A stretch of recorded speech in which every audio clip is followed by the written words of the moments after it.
Eu diria para vocês que essa é uma das aulas mais importantes dessa disciplina, principalmente para fins práticos, seja para quem vai atuar na advocacia, principalmente na advocacia, para quem vai atuar como juiz, como promotor, que é a parte do regime de bens, tá? Aplicável tanto na parte de casamento como da união estável. Então, é uma parte que os advogados pecam muito, é uma parte que os clientes exigem muito do advogado, e é uma análise que é feita no caso concreto. Isso tem que ser muito criterioso na hora de elaborar a petição inicial, tá? Então, assim, eu preciso entender como é o regime de bens. É uma parte que está extremamente regulamentada no Código, que permite uma liberdade também considerável por parte dos cônjuges e dos companheiros. Eles podem, inclusive, criar regimes diferentes, além daqueles previstos no Código, embora isso é muito raro acontecer na prática, eu particularmente nunca vi, tá? Mas é preciso entender os regimes que o Código regulamenta, os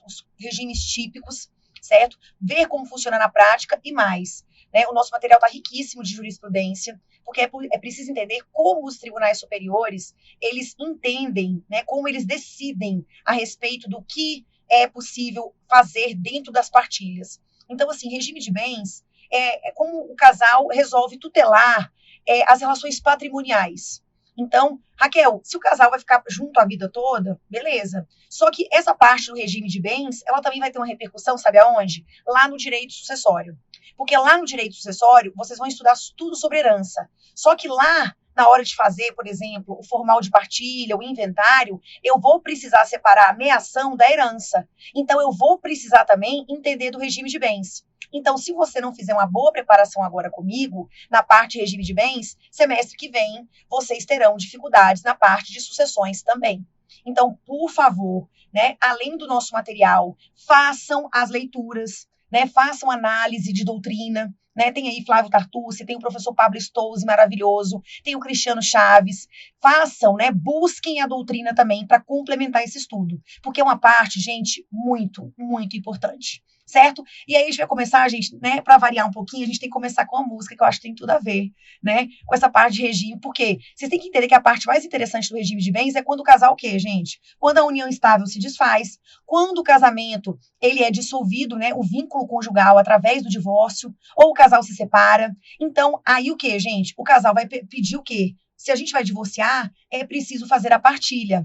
Eu quero a minha parte, a minha meação. E isso está intrinsecamente ligado com o regime de bens que foi adotado, certo? Então, por isso que a gente tem que estudar o regime de bens. E logo, em seguida, nossa aula de número 6, que é a aula que antecede a prova, nós já vamos estudar o quê? A parte de divórcio, dissolução de união estável e separação, certo? Então, olha aqui, gente, vê se essa música não tem tudo a ver. Olha lá, vem comigo aqui no material. Olha isso aqui, gente. Pode ficar aqui, sou eu quem vou partir. O que a gente construiu não é preciso dividir. Fizemos tantos planos, compramos tantas coisas, mas o amor é longe disso. Precisamos de um tempo em relação a nós dois, depois decidimos um final. Espero que seja um final feliz. Se o nosso amor se acabar, eu de você não quero nada. Pode ficar com a casa inteira e o nosso carro. Por você eu vivo e morro, mas dessa casa eu só vou levar meu violão e o nosso cachorro. Se amanhã a gente se acertar, tudo bem, mas se a gente não voltar, posso beber, posso chorar e até ficar no soro, mas dessa casa eu só vou levar meu violão e o nosso cachorro.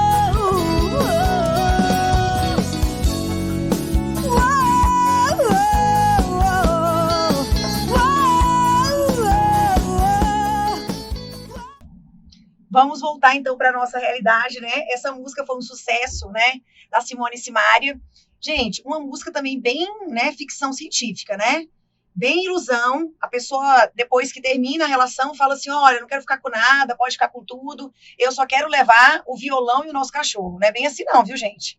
Eu tô até aqui gravando essa aula para vocês, num domingão à noite, e eu tô aqui com uma petição gigantesca de um divórcio para eu contestar, em que o cara fez uma lista gigantesca, dividindo, gente, tudo, colher, faca, tá? Não tô mentindo, gente. Ele quer tudo, dividir tudo, tá? Detalhes. Então, assim, isso aí é só, né, gente? Isso aí é só poesia, tá?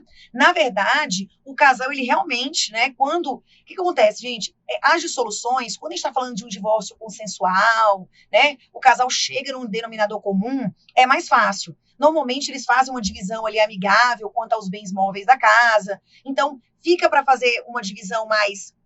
Fica um pouco mais complexo em relação a bens imóveis, né? Quando você tem aí bens que têm um valor maior, tá? Mas quando o divórcio é litigioso, então, assim, o casal não tem muito diálogo, é complicado.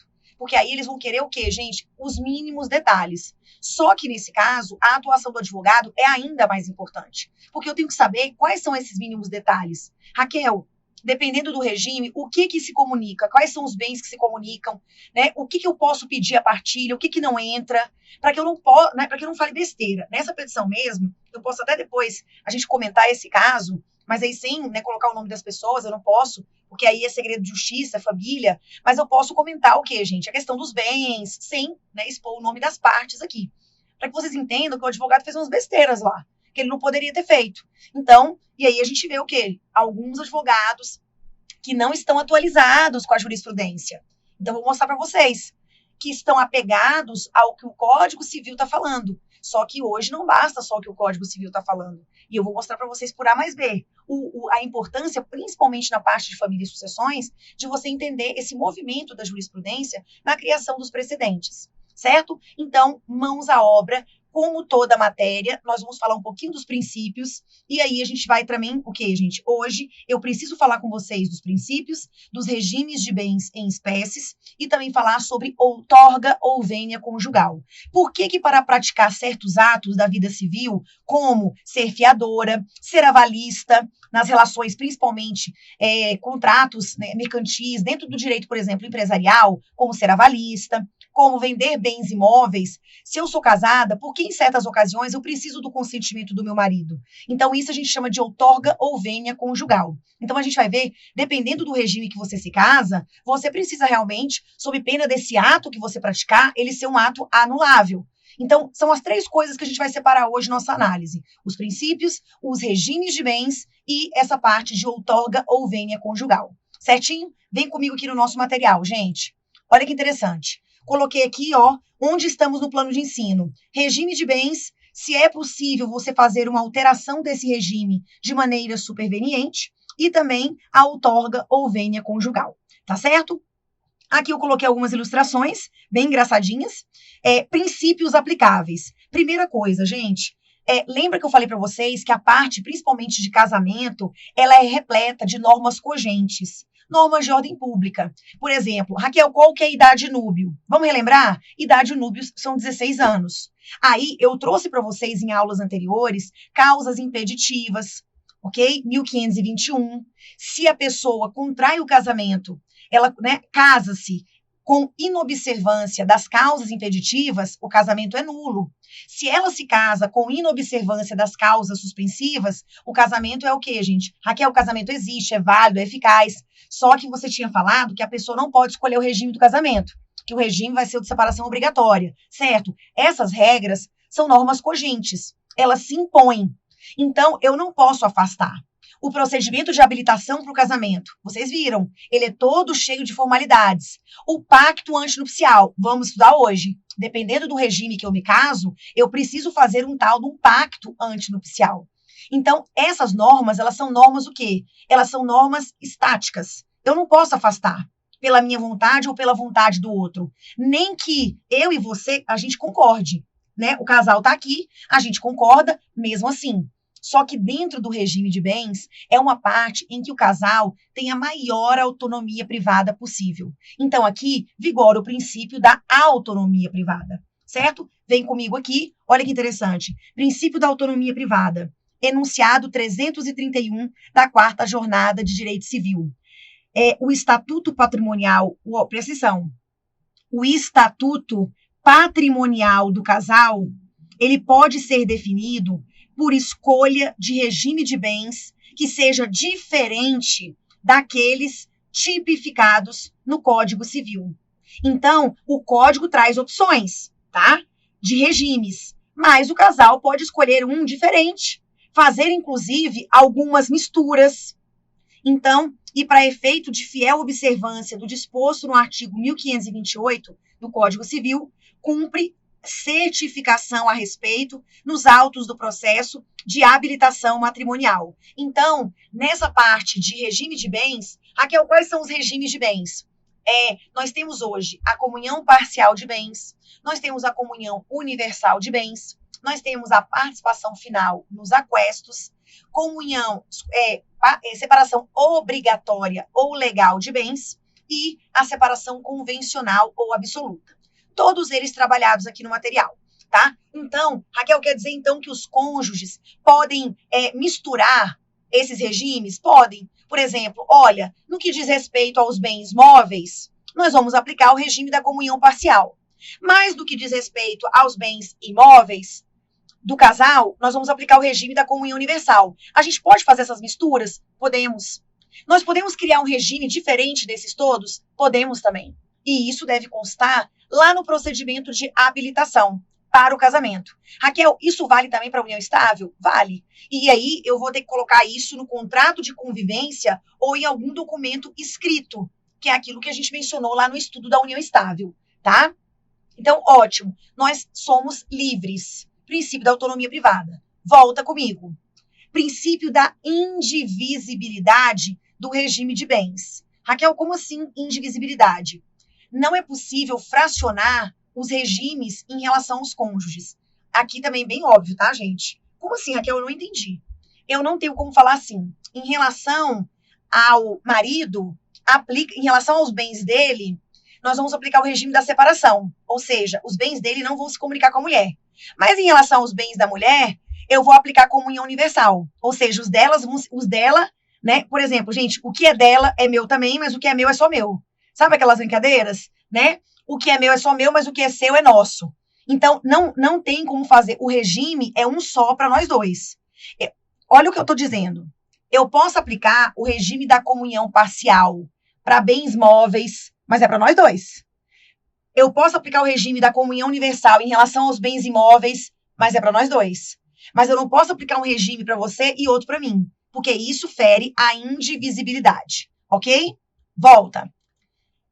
Princípio da variedade de regime de bens. Só o código, ele traz 5 regimes de bens diferentes, mas ele não proíbe que as partes criem outros regimes, ok? E o mais legal, princípio da mutabilidade justificada. Raquel, eu posso mudar?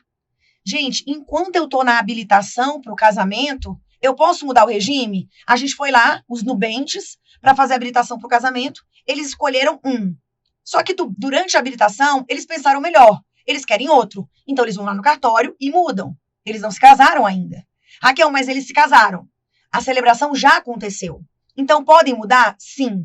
Só que essa mudança ainda tem que ser feita judicialmente. Repito, enquanto eu não me caso, eu posso fazer essa mudança a qualquer tempo lá no cartório. Raquel, me casei. Já tem a certidão de casamento, tudo certo. Já celebrei. Tem como mudar? Sim. Só que isso agora vai ser feito judicialmente. Então, você vai entrar com uma ação de modificação do regime de bens. Essa ação vai ser na vara de família. Só pode mudar o regime se os dois estiverem de acordo. É uma ação que tramita sob o procedimento especial de jurisdição voluntária. Está previsto agora no CPC novo, artigo 734, tá? São publicados editais. Você tem que justificar, gente, minimamente. Essa questão tá danada para cair na prova da OAB, viu? Já caiu mais de uma vez. Então, por exemplo, a gente casou no regime da comunhão universal, tá? Mas aí o meu marido, gente, tá inventando ser empresário agora. E eu acho que esse negócio não vai dar certo. Então, eu tô com medo dele ficar investindo dinheiro nesse negócio de empresa e a gente ficar pobre. Então, eu falo para ele, olha, meu bem, eu não vou impedir seu sonho. Você quer ser empresário. Só que aí a gente vai mudar o regime.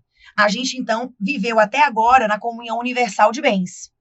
Nós vamos mudar através de uma sentença do juiz e daquele momento em diante, nós vamos viver uma separação absoluta de bens. Então, percebam, a eficácia da sentença é ex nunc, com N, dali para frente. É como se naquele momento que o juiz desse a sentença, ele meio que fizesse uma partilha, aplicando o regime que a gente tinha escolhido primeiro. E daquele momento em diante, a gente segue o outro regime. E aí, é claro, o Ministério Público acaba intervindo, porque às vezes o casal quer ficar mudando o regime para fraudar credores, certo? Mas até então, esse procedimento é feito judicialmente. Há um projeto para tentar fazer isso em cartório, tá? Que seria aí a questão da desjudicialização dos conflitos. Isso, inclusive, está naquele Estatuto das Famílias, que é um projeto, né? Que eu até já falei para vocês. Eles querem criar um microsistema normativo só de família, como se fosse um código só de família, que é o Estatuto das Famílias. Vocês, inclusive, já encontram esse projeto na internet. Ele é como se fosse um código de família. Então, ele já é completinho, gente. E ele já prevê a possibilidade de você fazer isso em cartório. Mas isso não é ainda uma realidade. É uma proposta, ok? Mas eu entendo que, como muitos procedimentos já estão migrando para o cartório, essa questão da modificação, ela também vai acabar acontecendo. Mas hoje, se o casal quiser mudar, pode? Pode. Raquel, eu fico imaginando, se o casal que vivia, o casal vivia em união estável. Sim. Se eles não tinham nada escrito, nem contrato de convivência, nem nada, vocês sabem que no silêncio da união estável, qual que é o regime que eu aplico? Comunhão parcial de bens. Isso eu já falei na aula passada. Raquel, mas o casal quer mudar agora esse regime, eles querem fazer diferente. Então, eles podem fazer uma escritura pública, né, de união estável, eles podem fazer um contrato escrito. Só que aí, imagina, o casal tá junto há 10 anos já. E eles querem, a partir de agora, tutelar as relações patrimoniais deles, aplicando o regime da comunhão universal de bens. Eles querem mudar. Eles podem. Só que o quê, gente? Eles não podem dar eficácia retroativa para esse documento. Então, vai ser o quê, gente? Comunhão universal, como eles querem, só que dali para frente. O documento não retroage. A união estável que eles já viviam há 10 anos, sem documento, sem nada, ela vai se reger pela comunhão parcial. Daquele documento em diante, até porque eu não teria nenhum mecanismo, se eles fossem casados, para fazer retroativo. Então, é como se eu equiparasse, né, o casamento e a união estável. Eu dou o mesmo tratamento jurídico sem o quê? Benefícios para ninguém. Certo? Então, união estável no silêncio, comunhão parcial de bens. Raquel, mas se eles quiserem fazer um regime diferente, pode fazer um documento, mas ele não tem eficácia retroativa. Ele vai valer daquele momento para frente. Certinho? Volta aqui comigo, gente. Então, pode mudar o regime? Pode. Olha o que diz o enunciado 262. A obrigatoriedade da separação de bens, nas hipóteses previstas nos incisos 1 e 3, não impede a alteração do regime, desde que superada a causa que o impôs. Esse enunciado, gente, quando eu vou falar da separação obrigatória, eu vou até comentar um pouco aqui. Existe um regime, que é o regime da separação obrigatória de bens. Lembra que eu falei? Olha, gente, se a pessoa se casar com inobservância das causas suspensivas do 1523, lembra? Que a pessoa é viúva, não fez o inventário, tem filho. Lembra aqueles casos do 1523? Se a pessoa se casa no regime da separação obrigatória, tá? Nós vamos enfrentar isso hoje, que é casar com inobservância do 1523, maior de 70 anos, e pessoas que precisam de autorização judicial para casar. Nessas 3 hipóteses, a pessoa se casa no regime da separação obrigatória, tá bom? Raquel, essas pessoas, elas podem depois mudar o regime do casamento? Aí, esse enunciado está dizendo, no inciso 1 e no inciso 3, pode. Se a causa que originou o regime, ela tiver desaparecido, tá? Mas aí aguenta que lá na separação obrigatória eu volto aqui, tá? Vem comigo aqui na tela. Aí, gente, eu coloquei alguns julgados aqui para vocês, falando sobre a alteração do regime. Eu preciso que vocês leiam, tá? Então, aqui ele fala sobre essa questão de você modificar o regime. Ela não pode ser utilizada como um mecanismo para prejudicar terceiros, tá? ela tem que ser minimamente justificada. O que mais aqui? Tudo isso aqui, gente, eu preciso que vocês deem uma lida com bastante cautela, para que a gente possa tirar dúvidas posteriormente, tá? Para a gente não perder muito tempo aqui na leitura, porque são muitos informativos e é muita jurisprudência. Um ou outro a gente vai fazer uma leitura, tá? Aqui, ó, deixa eu só ler esse pedacinho que interessa.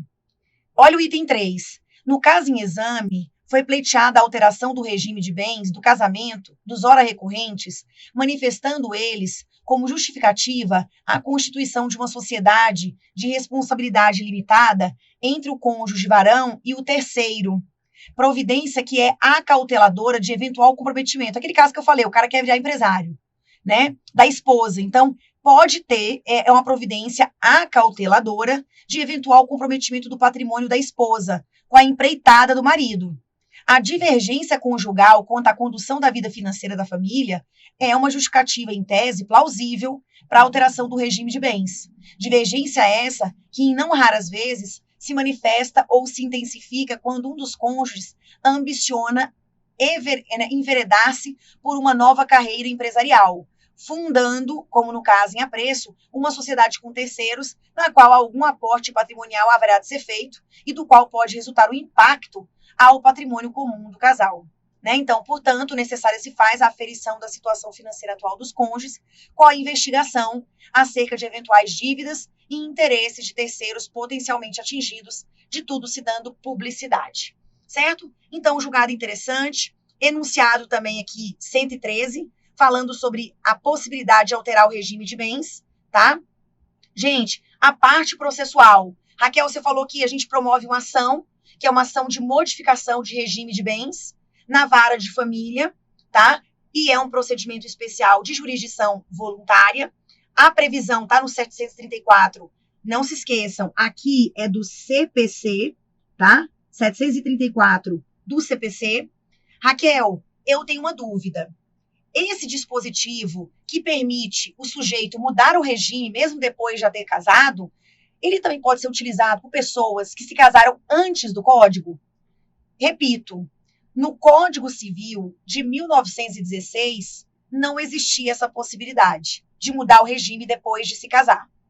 Essa possibilidade, ela só surge no Código de 2002. Então, minha pergunta é, uma pessoa que se casou em 1990, quando ainda prevalecia o Código de 16, ela poderia, gente, mudar hoje o regime do casamento dela? E aí? Será que sim? Será que não? E aí, eu quero colocar para vocês um desafio. A análise de 2 artigos. Vem comigo aqui na tela. Primeiro artigo, gente, é o artigo 2039. Ele diz assim, o regime de bens nos casamentos celebrados na vigência do Código Civil anterior é o por ele estabelecido. Então, quando você lê isso aqui, você diz assim, Raquel, a pessoa que se casou no Código 16, tudo eu vou aplicar o Código 16. Então, essa pessoa não pode mudar o regime dela. Gente, só que a sua resposta está errada. Porque isso aqui está querendo dizer o seguinte, o Código Civil de 16, ele também fala do regime da comunhão parcial de bens, ele também fala da comunhão universal de bens, ele também fala da separação obrigatória, tudo bem? Só que lá existem algumas diferenças entre o que está escrito, o que entra, o que não entra, de bens, com o Código de 2002. Nesse ponto, na hora de fazer uma eventual partilha, eu tenho que aplicar as regras do Código Civil de 16. Porque a pessoa o quê, gente? Se casou naquela época. Agora, Raquel, os efeitos do regime, eu tenho que aplicar o momento em que os efeitos são produzidos. O plano da eficácia. Aqui entra aquela análise da escada pontiana, a escada do Ponte de Miranda. Então, só vem comigo e analisa aqui o 2035. A validade do negócio e demais atos jurídicos, a validade constituídos antes da entrada em vigor desse código, obedece ao disposto nas leis anteriores, a validade, referidas no artigo 2045. Mas os efeitos, e eu estou falando de regime de bens, e essa parte de mudar o regime diz respeito ao efeito, o efeito produzido após a vigência desse código, aos preceitos dele se subordinam, salvo se houver sido prevista pelas partes determinada forma de execução. Então, respeitando o que diz esse artigo, tá? A orientação hoje, e aí é uma orientação pacífica no STJ, é de que a pessoa que se casou ainda com o Código 16, ela hoje pode sim utilizar-se do Código Civil de 2002 para poder mudar o regime do casamento dela, certo? Então, essa é a orientação. Vem comigo aqui. Então, a resposta é: quem se casou antes da vigência do Código Civil de 2002 também pode modificar o regime de bens, mesmo que o Código de 16 ele não previu isso? Pode. O enunciado 260 ratifica isso. A alteração do regime de bens prevista no parágrafo 2º do 1639 também é permitida nos casamentos realizados na vigência da legislação anterior. Então, gente, pergunta também que é danada para cair em prova, tá? O OAB já cobrou. Então, pessoas que se casaram antes do Código Novo podem se valer deste benefício, deste efeito? Podem, certo? Aí, coloquei para vocês aqui alguns julgados, tá? A resposta é tranquila no Tribunal Superior, certinho? Vocês vão ler aqui. Então, aqui, gente, Raquel, me diz uma coisa. Em todo casamento, a gente tem que fazer esse tal desse pacto antinupcial? Não. Lá no final do material, no último slide, eu coloquei o esquema da alegria. Raquel, que esquema da alegria é esse? O esquema da alegria eu coloquei todos os regimes de bens, eu disse qual que é o regime que exige ou não o pacto, qual que é o regime que tem ou não necessidade de pedir o consentimento do marido ou da esposa para praticar certos atos, que é a outorga ou vênia conjugal. Então, eu fiz o quê, gente? Um resumão. Só que ele é dentro de um esqueminha, tá? Para que vocês possam fazer a comparação. E aí a gente vai chegar nesse momento, é que se eu ficar mexendo aqui agora demais, a gente acaba se perdendo. O pacto antinupcial, gente, o nome já diz, é um negócio jurídico bilateral. Você precisa fazer o pacto para alguns regimes, tá? Se você... Raquel, qual que é aquele regime que a gente fala que é o regime legal? Que a maioria casa nele. Comunhão parcial de bens, tá? Raquel, esse regime sempre... O regime legal, que é o da galera, sempre foi esse? Não. Antigamente, o regime legal era a comunhão universal de bens. Se você pegar as certidões de casamento mais antigas, às vezes até dos nossos pais, dos nossos avós, lá aparece comunhão universal de bens, ou até mesmo comunhão de bens, comunhão total, né? A partir da lei do divórcio, que é de 77, dezembro de 77, é que começou, a partir dessa lei, é que o regime legal, que é o de todo mundo, da maioria, né? Todo mundo não, é que passou a ser o regime da comunhão parcial de bens. Nesse regime, você não precisa fazer o pacto, tá? Raquel, já me diz logo para eu anotar. Quais são os regimes que vão exigir que eu faça esse pacto? Você tem que fazer o pacto. Se você quiser casar no regime da comunhão universal de bens, se você quiser casar na participação final nos aquestos, e se você quiser casar na separação absoluta ou convencional de bens. Esses três. Então, quando você estiver se habilitando para casar, lá no procedimento de habilitação, você vai ter que fazer um pacto antinupcial. Raquel, tem alguma forma específica? Pode ser um instrumento particular? De jeito nenhum. Pacto antinupcial, ele só vai ter validade se você fizer por meio de uma escritura pública. Paga, tá? Então, ele é todo cheio do gueri-gueri. Tem formalidade? Tem. E nesse pacto, gente, eu posso colocar cláusulas existenciais. Eu posso, por exemplo, gente, colocar alguns bens que o casal já tenha, elencar bens, tá? Aqui serve um monte de coisa. Cláusula, divisão de trabalhos domésticos. Se já quiser colocar lá no pacto a divisão de trabalhos domésticos, a fixação de multas, cláusula penal, gente, em caso de traição, pode, tá? Né? Então, tudo que você imaginar. É claro, tá, gente? Você tem que respeitar a boa-fé, tá? Eu coloquei aqui para vocês algumas cláusulas que são proibidas, que são nulas, tá? Tem gente que coloca assim, ó. Já vamos colocar aqui, gente, com quem vai ficar os meninos em caso de divórcio. Não pode. A Raquel, já coloca aí que se a gente divorciar, você renuncia os alimentos. De jeito nenhum, não pode.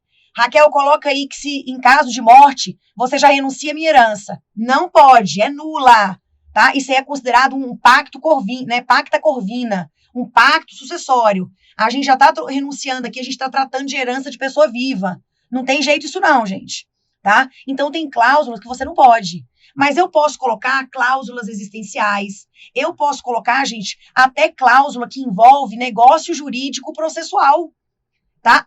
Cabem negócios jurídicos processuais dentro de um pacto antinupcial. Isso está lá nas jornadas de direito processual civil. Então, assim, a gente pode escolher foro de eleição, certo? Em eventual processo.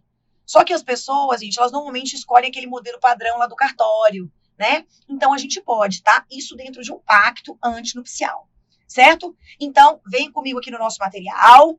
Raquel, pacto, por isso que ele aqui, gente, é antes da núpcia, das núpcias. Ok? Raquel, e se esse pacto, ele foi inválido? E se eu fizer esse pacto por meio de instrumento particular? Ele não vai ser válido. Então, qual que é o regime que eu vou aplicar para você? Gente, raciocina comigo, por favor. Se eu me caso jurando que o regime é o da comunhão universal de bens. Eu fiz um pacto antinupcial, mas eu fiz através de um instrumento particular. Ele não é válido. Se ele não é válido, então volta e aplica o regime da galera. Qual que é o regime da galera? Comunhão parcial de bens. Se der errado esse pacto, se der qualquer coisa errada com ele, eu vou aplicar para você o regime da comunhão parcial de bens. Ele é o regime residual. Então, ou você escolheu ele, ou deu errado lá alguma coisa com o outro que você escolheu, e eu vou aplicar a comunhão parcial de bens. Entenderam? Então, vamos. Raquel, vamos lá. Aqui eu trouxe conceitos, né? Pra gente não se perder. Sempre tem que ter um conceitinho. Gente, eu tive a ousadia de fazer um conceito. E coloquei para vocês. O pacto antinupcial, ele é um negócio jurídico bilateral do direito das famílias, tá? Que regula as relações patrimoniais do casal a partir do casamento. Percebam que o pacto antinupcial, ele só produz efeitos depois do casamento, depois da celebração. Então, é um negócio jurídico bilateral do direito das famílias que regula as relações patrimoniais do casal a partir do casamento ou da união estável, tá? Podendo conter cláusulas existenciais e também negócios jurídicos processuais, ok? Então, efeitos pós-casamento, né, a partir do casamento, da celebração ou da união estável, ok? No pacto, esse outro conceito aqui é do nosso professor Rolf Madaleno. No pacto antinupcial, o direito de família, ele permite exercer livremente a autonomia da vontade, podendo os nubentes contratar acerca do regime que melhor entendam deva dispor sobre as relações patrimoniais de seu casamento, constituindo-se em verdadeira exceção à regra da indisponibilidade dos direitos de família, cujos preceitos são compostos de normas cogentes e, portanto, insuscetíveis de serem derrogadas pela convenção entre os particulares. Como eu tinha dito, embora as regras sobre casamento, né, muitas regras do direito das famílias, eu não posso afastar, dentro do regime de bens, o casal tem muita liberdade. Então, nesse momento aqui, o casal tem total liberdade, tá? Não vou dizer total não, né, gente? Porque até tem um regime aí que é obrigatório, tá? Embora alguns autores entendam que esse regime da separação obrigatória, ele deveria até ser extinto, porque a gente não existe, não tem sentido, né? Se o regime de bens é o lugar onde eu sou mais livre, como é que eu posso ter um regime de separação obrigatória que me impõe um regime? É um pouco contrassenso, né? Mas vocês vão entender que é um momento de revolta da nossa aula de hoje, certo?